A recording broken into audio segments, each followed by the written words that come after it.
Hey all, this is Meeker here. This has been a long time coming, but I'm gonna do a build guide on Voidblade. Voidblade is a build that was nichely played near the dawn of New World, kind of fell out of meta completely, and has kind of resurfaced again. The main thing that's kind of caused Voidblade to resurface as being something that's viable is the grit change to 300 con, although that doesn't feel super significant once you start playing with it, due to the actual grit windows being really short, but the actual heavy nerf to Oblivion, I think, has opened up the way for Voidblade to be more viable. Voidblade in itself is a really, really powerful way to gain extra CDR as a Void Gauntlet user, which is something that you kind of desperately need on this current patch. A lot of the problems that people are struggling with the Void Gauntlet, they're debating going even to Glimpse of the Void now instead of going for Left Tree with the remotion of the Refreshing Harvest, and that is now Cleansing Harvest, which is a lot less useful. So with that change, a lot of people have gone to Glimpse of the Void, and they've tried to make Void Gauntlet work with that because refreshing's not enough.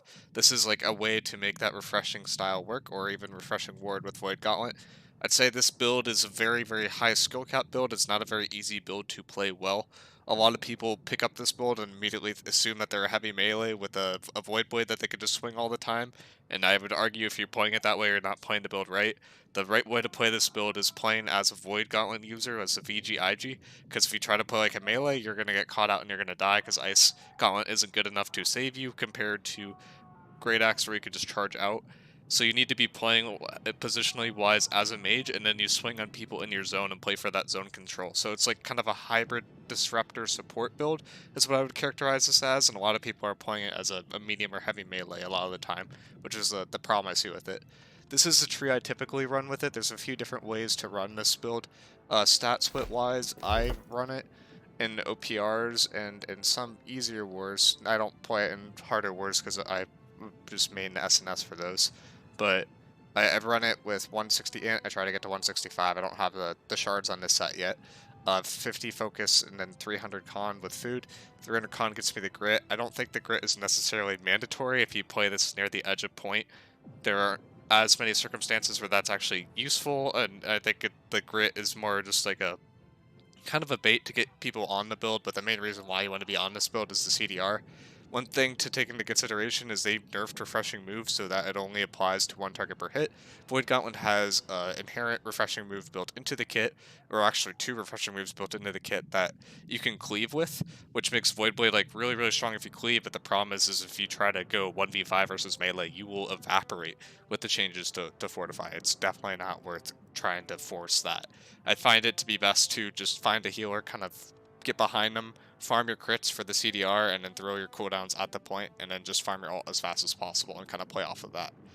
But attribute-wise, you kind of have two major options. You go 200 int, 300 con, or you go 50 focus, 300 con, 150 int. If you do the 150 int variant, you need to have either Healthy Toast, which by the way was significantly nerfed and is no longer nearly as good as it once was. It heals for about 1k. I wish I brought a mana pot in here to show that, but it heals for about 1k now instead of 3k, so it's a lot worse than what it was, and I generally wouldn't recommend it. The other thing that you can do is you can get a Focus Potion, which a Focus Potion will just increase your mana regen over time, or you have to figure out a way to kind of juggle the Cleansing Harvest now to get your mana back, or just run the 200 int and call it a day. You will get your cooldowns very, very fast with this build, and you have to be very careful of like how you build your build to take care of that. I run the mana pot, so I don't have to worry about this, but if I did not run mana pots, you would 100% have to drop this Leeching Blade and then go for something like Radiant Efficiency, or maybe Burst Harvest, or first Fervent Thirst. Holy crap, I don't know how I mispronounced that so bad, but yeah, one of those would have to be something that you run. The crit damage on Voidblade attacks doesn't really matter. You could probably cut both of these, and then you can go for Radiant Efficiency and Thirst. And then at that point, you are pretty well off in terms of mana, but you're going to lose the heal. The heal is only like for 500 if you have 50 focus. I just prefer it. Uh, I just like it because I play this mostly in OPR as a solo build, and it's a way to counter fire staffs as a solo queue player without a healer. So every instance of lifesteal I can get, I tend to grab with this build. In terms of what you're looking for on your gear, there's a few different ways to build it. It's pretty standard. I think if you run this in heavy, you can go Resil Shirking Fort, and then either Freedom, Refreshing Ward, or weirdly Vigor is not that bad anymore. Um, but yeah, you want just or if you're playing an OPR, I don't think Vigor's that bad. If you're playing it something like this in War, I think something like Invigorated is a little bit better than Vigor. I've actually started investing in a Invigorated set for my main build, and then I use that to counter some of the more common debuffs, and then I use the new Firestorm ult to counter the other half of the debuffs, which kind of gives me a mini passive cleanse bot with how often I get that ult up. But that's more of a aside. I think you generally want to go Brazil Shirking Fort if you're in heavy, or you want to go Brazil Ellie Aversion. Ellie Aversion I think is a little bit better than Shirking Fort. I just went for Shirking Fort because the gear was cheaper. In terms of like perks you need to be looking out for, Voracious Blade I think is something that you really need to have if you're running the Void Blade on your armor or on the weapon. I think Diminishing Orb is not a bad perk to have with this build because you get it up so quickly. And then other than that, you want to be stacking Freedom, and I would argue Refreshing Ward over Refreshing just because the Refreshing is just kind of inconsistent to get a lot of that. In terms of on your amulet, this is a kind of a budget amulet, but you could go for health, flame protection, stam recovery I think would be generally the best one. Divine and dropping that health I've found to be very solid for a lot of builds, and I run it at this build in particular because it has so much lifesteal and kind of allows me to live a little bit longer. A ring, I think champion, you can't really go wrong with that if you're in heavy. If you're not in heavy, you can look to drop the hardy and pick up a leeching, I think would be the next best thing that you can do. And then on earring, you want that refreshing hard or refreshing toast. I think regenerating is really good, and then either healthy toast or you need to have purifying toast. I think one of those is probably the best. If you go if you're on a budget, I don't think teardrop is that bad, or champion. Champion's ring, teardrop. I can't search it because it's in my thing now, but it's refreshing ward, refreshing toast, regenerating, and it's a really easy farm from blunderbuss and black powder if you just do repeats up until you break the second gate. No, that would be the third gate, I believe, and then you just go back to the start by unstucking, which will teleport you to the start. You leave, you come back. You could just farm. In general, that's probably the fastest way that I know of to gain expertise in the game, and that's also a really fast way to get gold drops, and it's a really fast way to farm gear from that specific dungeon. So that's like one thing that you could do if you're on a budget. In terms of like what you want on your weapons, I would go for I like to do plague sort of setups with this build because your damage is very insignificant when you're in heavy, but if you stack plague, you will notice that people start dying not because you're doing damage, but because they can't heal themselves, and you can heal yourself, so you just inherently win those duels. So that's what I build for. I go for plague crits, I go for scream. So I literally can kill healers and they can't AFK and are sacred because they just are disease capped all the time. If you want to go for a more damage oriented build, I would drop that plague crits and I would go for something else like attunement, but I am personally a fan of plague crits with this build because every time you flank, you are guaranteed a crit with the Void Gauntlet, and it's very, very easy to land those consistently. That will also give you 5% CDR per hit if it's a crit, and an additional 5% if the target has 3 debuffs, which is really easy to do now with the dot gems, because all you need to do is basically have your Void Gauntlet passive, disease, and a dot gem, and then you're just constantly getting your CDR back. And then in terms of secondary, I would tend to go Ice Gauntlet. This is one of the few builds where I think Crystalline Curse is still a little bit better. The main reason why is you kind of struggle with chasing people with this build, and you kind of want that Unending Thaw, but you also kind of want that ranged pressure at times, and I think Void Gauntlet feels a little bit awkward in terms of using that from range, so I just like to run Crystalline with this build in particular, but I don't think Deadly Frost is necessarily a bad thing to do either. You already get ult so fast, so that I don't think the Deadly Frost is really as necessary. That's like one of the main reasons why it's run along with the CDR, but it doesn't feel as necessary with this build as other builds, in my opinion. In terms of ults, I think Bile is really good. I think the Firestorm is also pretty solid as well. Firestorm's just a way to kind of keep you alive a little bit better, gives you power, weakens your opponent, just gives you an advantage in duels. It's basically just a Oblivion sort of thing, but like it gives you the effects of the Oblivion immediately, and it's pretty nice.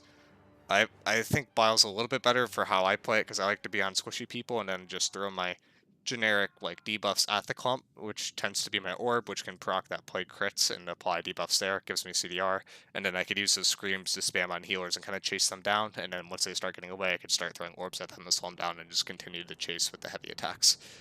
But ult doesn't really matter a ton. You want health regen.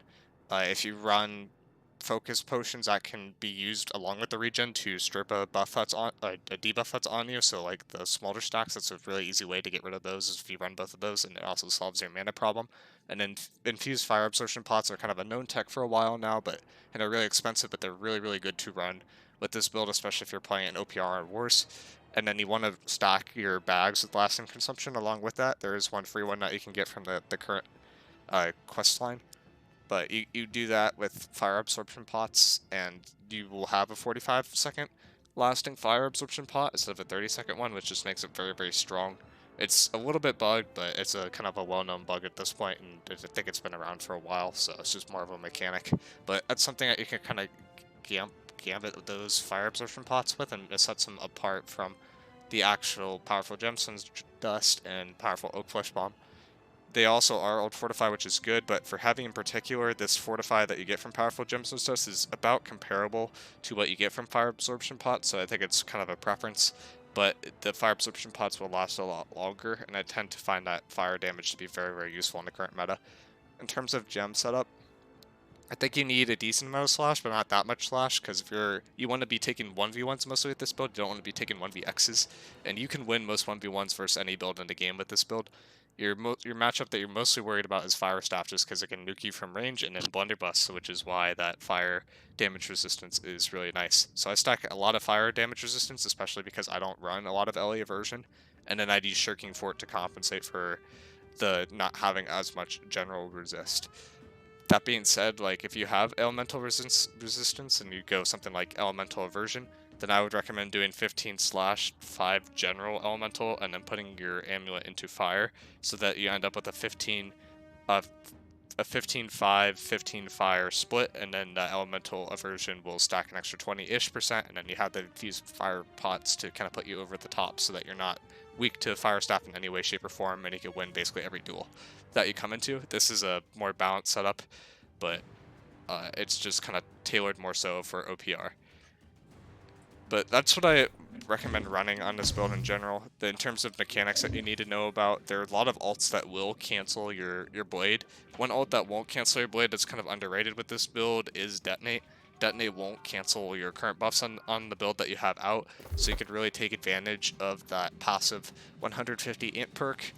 And from Void Gauntlet, you could take advantage of the passive Empower that you have from Empowering Proximity. If you have Oblivion, that will also help. If you're in Medium, that will also help. If you're in Light, that will also help in terms of like doing more damage. But one of those will really make it so that you can do a decent amount more damage, get a lot more utility out of the build from that Detonate, and then you can kind of cancel that into a Scream, which will have the likely put the person below half HP, and then they can get the extended root duration. That's something that's kind of fun to combo with, and it also gives you a haste, which is nice for this build in particular. The other option is you just kind of play as a zone control build, like how I'm playing it, and then you throw the bile at the clumps. The main thing you have to know is you just don't want to 1vx with this build, and it feels like you can 1vx, but without significant pocket, you can't really 1vx with this build. You still just lose the CC chain because they have usually bruisers have Warhammer and you do not. So you're not able to survive that super well versus the shockwaves. And then the other thing to know is if you need to get that grit, you probably shouldn't be going for light attacks, you should be going for heavy attacks. The tracking on the light attacks feels a little bit wonky still, and you generally have to aim your crosser at the target to get the most value, or the target has to be really close to you. I find myself going for heavy attacks a lot. You can see the whole grit animation for the heavy attack there. It's like when you turn that like whitish glow, versus light attack is much shorter. So if you need to get that grit, go for a heavy attack. Don't try to go past 3 hits and then try to cancel that into an ability is what I would recommend for the actual blade usage itself. If you try to go past that, you're generally not going to get value out of the blade. So if I'm going blade, I'll try to go 1, 2, 3, and then I'll cancel into some sort of ult, and then I'll just kind of keep doing that. And you go between 2 or 3, you can cancel into dodges, into ice showers, into like whatever you want for your secondary, and then by that time this is over, you usually have your cooldowns back. So that's like the kind of the typical cycle. You should be able to go somewhat infinite. Generally, when the Voidblade runs out, that's when I try to swap to my Ice Gauntlet, use the Ice Gauntlet utility, and then go back. Try not to force the Voidblade, but you could force the VG util, and then once you're out of VG util, you're out of Ice Gauntlet util, that's when you really want to go to the Voidblade to use that for the CDR, which makes up for the weaknesses that Void Gauntlet has right now as a class as a whole. So yeah, that's the main thing with this build.